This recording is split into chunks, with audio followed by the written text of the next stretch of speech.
And those Sunday school teachers, they may have thought that they were wasting their time, but you know, I believe that the seed was sown there. And no matter where I went or what I did after that, that seed was planted. And God saw that it was watered, and God saw that it grew, and it did produce fruit, even though it was years and years later. So Sunday school teachers, youth workers here, look up, cheer up, and keep on sowing those seeds. I believe the work of the Sunday school is the most important work of the church today. And it should not be the poor work, the Cinderella of the church.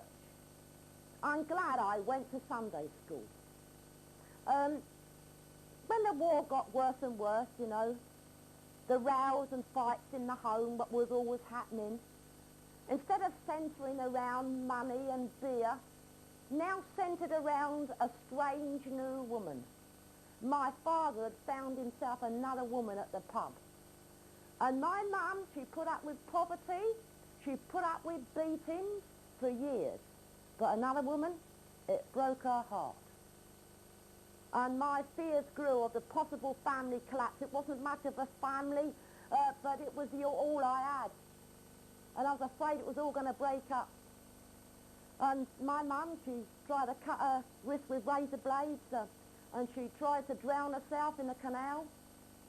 And one day, on one of the rare occasions I did go to school, I came home in the dinner hour and found a note on the table, but I couldn't read it.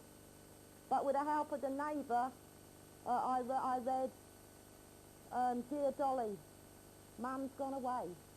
She's not coming back anymore. Be a good girl.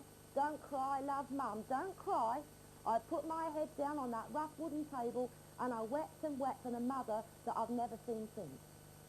And at the young age of 11, a great bitterness entered my young heart. And I was determined then, right then, to get my own back on the rotten old world that we lived in, as I called it. My father brought the other woman home to take my mother's place.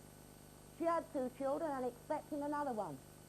More responsibility was placed upon my shoulders, and by the time I was 14, I was certainly old beyond my years.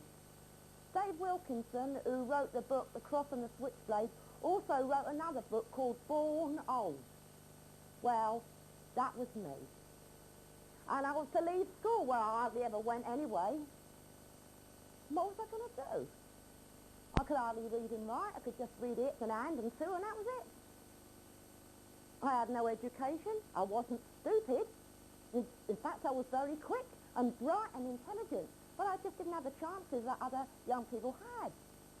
And so I didn't know what I was going to do when I left school. But here at the Sunday school, the little old mission hall, came in and they helped find me a job. And I was to leave home that I was brought up in, leave the hovel, leave the squalor, and trained to become a serving maid in the neighbouring village of Cowley.